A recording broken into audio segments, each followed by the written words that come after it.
इसलिए जब मैं यह कह रहा हूँ कि विश्वास गलत है और सत्य की खोज का वास्तविक मार्ग नहीं है, तो कोई यह ना समझ ले कि मैं यह कह रहा हूँ कि अविश्वास ठीक है। अविश्वास भी गलत है। मेरे देखे आस्तिक और नास्तिक दोनों ही सत्य के मार्ग पर नहीं होते, क्योंकि दोनों ही बिना जाने कुछ बातों को स्वीकार कर लेते हैं। दोनों ही बिना जाने कुछ मान्यताओं को अंगीकार कर लेते हैं। सत्य के मार्ग पर तो वह होता है जिसका न कोई विश्वास है और न कोई अविश्वास, जिसका मस्तिष्क खुला हुआ है। विश्वास भी मस्तिष्क को बंद कर देता है, क्लोज कर देता है। अविश्वास भी मस्तिष्क को बंद कर देता है, उसके द्वार बंद हो जाते हैं। जानने की क्षमता क्षीण हो जाती है, वह अपने विश्वास या अविश्वास में घिर कर बंद हो जाता है। और इन दोनों के परिणाम हुए हैं। नास्तिकों का परिणाम यह हुआ है कि लोग यह समझने लगे कि ईश्वर है ही नहीं, आत्मा ही नहीं है, इसलिए खोजने का क्या प्रयोजन है। एक बहुत बड़ी दिशा नास्तिक का विश्वास बंद कर देता है। एक बहुत बड़ा आयाम, एक बहुत बड़ा डायमेंशन, जहाँ की जीवन बहुत ऊपर उठ सकता था, जहाँ की जीवन नई नई अनुभूतियाँ और नए नए सौंदर्य और आनंद को अनुभव कर सकता था, नास्तिक का द्वार उसे बंद कर देता है। नास्तिक कह देता है यह कुछ है ही नहीं। सारी दुनिया में जो लोग नास्तिकों से प्रभावित होंगे, उनका जीवन शरीर के तल पर समाप्त हो जाएगा। जो नास्तिकता के विश्वास को पकड़ लेंगे, उनका जीवन शरीर के तल पर समाप्त हो जाएगा, क्योंकि नास्तिक उसके ऊपर किसी जीवन का निषेध कर देता है, इनकार कर देता है। और अगर नास्तिकता प्रचारित की जाए तो आपके दिमाग उसे स्वीकार कर लेंगे। अभी दुनिया में नास्तिकता तीव्रता से प्रचार पर है। आस्तिक घबराए हुए हैं क्योंकि उनके विश्वास छीन रहे हैं। नास्तिकता जोर से प्रचार पर है। संभव है कि 100-200 वर्षों में दुनिया का बहुत बड़ा हिस्सा नास्तिक होगा। वहाँ बड़े खतरे की बात होगी। खतरे की बात इसलिए होगी कि लोगों के जीवन में उठने का मार्ग ही विलीन हो जाएगा। अगर यह ख्याल पैदा हो जाए कि ऊपर कुछ मार्ग है ही नहीं, तो उठने की आकांक्षा अपने आप शून्य हो जाती है और तब हम एक नीचे के तल पर जीना शुरू कर देते हैं। नास्तिक के विश्वास का खतरा है कि वह परमात्मा की तरफ उठने के द्वार बंद ही कर देता है। आस्तिक के विश्वास का खतरा है कि वह परमात्मा के नाम से कुछ कल्पनाएं प्रचलित कर देता है, और जो लोग उनमें उत्सुक हो जाते हैं वे भी परमात्मा से वंचित हो जाते हैं और परमात्मा की जगह परमात्मा के स्वप्न देखने लगते हैं। कोई राम का स्वप्न देख रहा है, कोई कृष्ण का स्वप्न देख रहा है, कोई क्राइस्ट का देख रहा है, या कोई भी परमात्मा का अनुभव नहीं है। यह हमारी कल्पनाएं हैं, और अगर हम कल्पनाओं को तीव्रता से करें तो उनके अनुभव भी हो सकते हैं। दुनिया में जिसको भी राम के दर्शन हुए हों, या कृष्ण के दर्शन हुए हों, या क्राइस्ट के, या बुद्ध के, या महावीर के, जानना होगा कि वे अपनी ही किसी कल्पना का अनुभव कर रहे हैं। मनुष्य के मन में स्वप्न देखने की बड़ी क्षमता है। इमेजिनेशन की बहुत कल्पना करने की क्षमता है। इतने दूर तक कल्पना की जा सकती है कि दूसरा व्यक्ति बिल्कुल साक्षात दिखाई पड़ने लगे। आखिर पागल क्या करते हैं? पागल यही करते हैं, उनकी कल्पना की क्षमता तीव्र हो जाती है, उनका विवेक शून्य हो जाता है। कल्पना तीव्र हो जाती है, वे जिसको भी देखना चाहें उसे देखते हैं। दुनिया के बड़े साहित्यकार, दुनिया के बड़े कवि, दुनिया के बड़े चित्रकार क्या करते हैं? उनकी भी कल्पना तीव्र हो जाती है, वे लोगों को अनुभव करने लगते हैं। मैंने सुना है टॉल्स्टॉय हुआ वहाँ रूस में, उसने एक उपन्यास लिख रहा था, रिसरेक्शन। उसमें एक महिला पात्रा है। एक सुबह वह एक लाइब्रेरी में कुछ ग्रंथ खोजने गया, सीढ़ियों पर चढ़ता था, वह भी चल रहा था। उसकी महिला जो पात्रा थी, वह जो उसके उपन्यास में रिसरेक्शन में एक पात्र है महिला, वह भी उसके साथ चल रही थी। कोई था नहीं वहाँ, उसकी कल्पना में वह स्त्री उसके साथ चल रही थी। रास्ता सकरा था, सीढ़ियाँ छोटी थी, ऊपर से एक पुरुष नीचे उतर रहा था। वह रास्ता 2 के लायक था, 3 के लायक नहीं था। इस स्त्री को धक्का न लग जाए इसलिए टॉल्स्टॉय एकदम बचा, सीढ़ियों से नीचे गिर गया और टांग उसकी टूट गई। लोगों ने उससे पूछा, तुम बचे क्यों? 2 के लिए तो वहाँ काफ़ी रास्ता था। उसने कहा, तुम्हें तो दिखाई पड़ते थे, मेरे साथ एक तीसरा भी था। वह मेरा एक पात्र, मेरी एक महिला पात्र मेरे साथ थी, उससे मैं बातचीत करता हुआ ऊपर जा रहा था। लोगों ने कहा, यह पागल होगा। अलेक्जेंडर ड्यूमा के बाबत है कि कई दफ़ा उसके घर को पड़ोसियों ने घेर लिया। वह अंदर अपने पात्रों से झगड़ा करने लगता था। वह जो उपन्यास लिखता या नाटक लिखता, उसमें जो पात्र होते वे इतने सजीव हो जाते थे कि वह बराबर उनसे बातचीत करते करते झगड़े में उतर जाता था। अकेला ही होता था कमरे में, मोहल्ले के लोग इकट्ठे हो जाते, दरवाज़ा खुलवाते, पाते वह अकेला खड़ा है, किससे बात कर रहा था? तो वह कहता कि मेरे उपन्यास के पात्रों से बात कर रहा था। दुनिया के सारे कवि, सारे साहित्यकार अपनी कल्पना में अपने पात्रों का साक्षात्कार लेते हैं। दुनिया के सारे विक्षिप्त, विकारग्रस्त लोग अपनी कल्पनाओं को साकार कर लेते हैं। न केवल बाहर अपनी कल्पना का साकार हो सकता है, भीतर भी अपनी कल्पना का साकार हो सकता है। अभी हिंदुस्तान की जेलों में जब नेहरू जिंदा थे तो कोई 10 नेहरू बंद थे, कोई 10 पागल थे पूरे मुल्क में जो यह घोषणा करते थे कि हम जवाहरलाल नेहरू हैं। जब चर्चिल वहाँ हुकूमत में था तो कोई 15 आदमी ब्रिटेन के पागलखानों में बंद थे जो यह कहते थे हम विंस्टन चर्चिल हैं, और वे कोई झूठ नहीं कहते थे। उन्होंने यह विश्वास किया हुआ था, उनकी पूरी कल्पना कर ली थी। मैंने सुना नेहरू एक पागलखाने को देखने गए और उसी दिन एक पागल को उस पागलखाने से छोड़ा गया। वह ठीक हो गया था, उसका इलाज हो रहा था, वह मुक्त हो रहा था। तो पागलखाने के अधिकारियों ने कहा कि नेहरू खुद अपने हाथ से उसे छुटकारा दे दें तो वह बहुत खुश होगा। उसे छुटकारा नेहरू ने दिया। जब नेहरू ने उसका परिचय कराया तो पागलखाने के अधिकारियों ने कहा कि ये है पंडित जवाहरलाल नेहरू। तो उस पागल ने गौर से उनकी तरफ देखा और उसने कहा, अच्छा घबराइए मत, आप भी 1-2 साल में ठीक हो जाएंगे। पहले मुझे भी यही वहम था कि मैं पंडित जवाहरलाल नेहरू हूँ। अगर इस स्थान में आप आ रहे हैं तो आप 1-2 वर्ष में बिल्कुल। नेहरू बहुत घबरा गए होंगे कि यह क्या कह रहा है, लेकिन ये वह ठीक ही कह रहा था। वह अब आया था तो नेहरू था, अब ठीक होकर वापस लौट रहा है। यह पागलों को क्या होता है? और आप सोचते हैं कि जो आदमी निरंतर कह रहा है कि मैं ब्रह्म हूँ, मैं ब्रह्म हूँ, इसको अगर निरंतर दोहराता रहे, उपवास करे और दोहराए तो धीरे धीरे उसे यह वहम होने लगता है कि मैं ब्रह्म हूँ।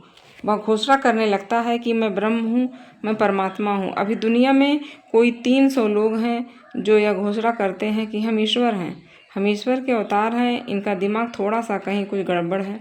इनके मस्तिष्क ने किसी विश्वास को बहुत गहरे रूप से प्रक्षेपित कर लिया है, प्रोजेक्ट कर लिया है। ये किसी बात को विश्वास करके बैठ गए हैं। वहाँ उमर खलीफा हुआ। मुसलमान तो पसंद नहीं करते कि कोई आदमी यह कहे कि मैं ईश्वर हूँ। एक आदमी ने घोषणा कर दी कि मैं ईश्वर का पैगंबर हूँ। वह जरूर पागल था, उसने घोषणा की कि मैं ईश्वर का पैगंबर हूँ। मुसलमानों ने कहा कि पैगंबर तो मोहम्मद हो गए, अब कोई पैगंबर नहीं होना है। उसे पकड़ कर लाया गया खलीफा उमर के दरबार में। उमर ने कहा, या पागलपन छोड़ो, ऐसे और भी पैगंबर मैंने कैद कर रखे हैं। पर वह बोलता कि पागलपन, मुझे खुद परमात्मा ने भेजा हुआ है और मुझे कहना कि दुनिया को जाकर अपना संदेश दो। वह आदमी बंद कर दिया गया। दूसरे दिन उमर उससे मिलने आया पागलखाने में कि शायद वह राजी हो जाए छूटने को, तो मैं उसे छोड़ दूं। जब वह वहां गया तो उस एक कमरे की दहलान के बाहर 2 लोग बैठे हुए थे। एक आदमी दीवार की तरफ मुंह किए बैठा था और वह अपनी आदमी जो पैगंबर कहता था सीढ़ियों पर बैठा हुआ था। उमर ने उसे कहा कि देखो, तुम्हारा दिमाग दुरुस्त कर लो, यह पागलपन छोड़ दो। मैं तो तुम्हें छोड़ सकता हूँ, अन्यथा व्यर्थ ही जीवन तुम्हारा कैद में नष्ट हो जाएगा। उस आदमी ने हंसकर कहा कि आप कैसी फिजूल बातें कर रहे हैं, मुझे खुद परमात्मा ने भेजा है। मैं ईश्वर का पैगंबर हूँ, उसका संदेश लेकर आया हूँ, और पैगंबरों पर तकलीफ़ें तो हमेशा आती रहती हैं।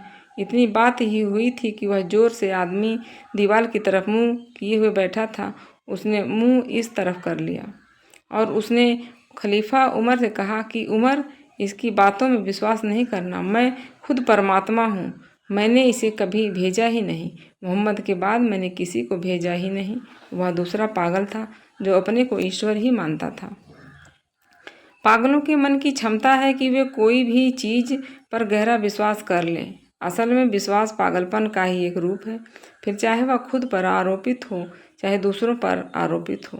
जिन लोगों को राम के, कृष्ण के, क्राइस्ट के दर्शन होते हैं, वे इमेजिनरी लोग हैं। उन्हें किसी सत्य का अनुभव नहीं हो रहा है, ये किसी बड़ी गहरी कल्पना में प्रविष्ट हो गए हैं। और कल्पना में प्रविष्ट होने के कई उपाय हैं। अगर बहुत लंबा उपवास किया जाए बुद्धि की क्षमता क्षीण हो जाती है। इसलिए सारे साधक जो कल्पना में अनुभव करना चाहते हैं उपवास को अनिवार्य बताएंगे। जितना उपवास गहरा होगा बुद्धि की जो सतेजता है वह कम हो जाएगी और स्वप्न की शक्ति मुक्त होने लगेगी। जितना कम भोजन शरीर को मिलेगा उतना जानने का बोध कम होने लगेगा और कल्पना का बोध गहरा होने लगेगा। इसलिए सारे दुनिया के कल्पनाशील लोग उपवास के समर्थन में खड़े होते हैं। लंबा उपवास बुद्धि को क्षीण करता है और कल्पना को तीव्र कर देता है। जैसे आपने लंबी बीमारी में अनुभव किया हो, बहुत दिन भोजन ना मिला हो, लंबे दिन बीमार रहे हों, तो आपको अनेक अनेक कल्पनाएं पकड़ने लगती हैं। आपका पलंग उड़ जा रहा है, आप आसमान में चले गए, आप ना मालूम क्या हो गए, पंख लग गए हैं और उड़ रहे हैं और आपको ऐसा लगता है यह सब सच है। जैसे जैसे बुद्धि की क्षमता क्षीण हो वैसे वैसे कल्पना प्रगाढ़ हो जाती है और फिर अगर इसी कल्पना को बार बार रिपीट किया जाए, दोहराया जाए तो हिप्नोसिस पैदा हो जाती है, सम्मोहन पैदा हो जाता है। अगर एक आदमी सुबह से सांझ तक यह दोहराता रहे कि मैं बीमार हूँ, मैं बिल्कुल बीमार हूँ, मैं बिल्कुल बीमार हूँ, वह 2-4 दिन में पाएगा वह गहरे रूप से बीमार हो गया। अगर एक बीमार आदमी या दोहराता रहे मैं मर जाऊँगा, फला दिन मर जाऊँगा, फला तारीख को मर जाऊँगा, निश्चित फला तारीख को फला समय वह आदमी मर जाएगा। आप जो भी दोहराएं आपका चित्त उसे स्वीकार करने के लिए राजी हो जाता है और अगर बहुत दोहराएं तो चित्त राजी हो जाता है। जो लोग राम को पूजते हों, कृष्ण को या महावीर को या बुद्ध को और दोहराते हों कि उनके दर्शन हो जाएं, उनकी मूर्ति के सामने बैठकर उनकी प्रतिमा को अपने मन में लेते रहें, धीरे धीरे उनकी कल्पना प्रगाढ़ हो जाती है और वह अनुभव कर सकते हैं।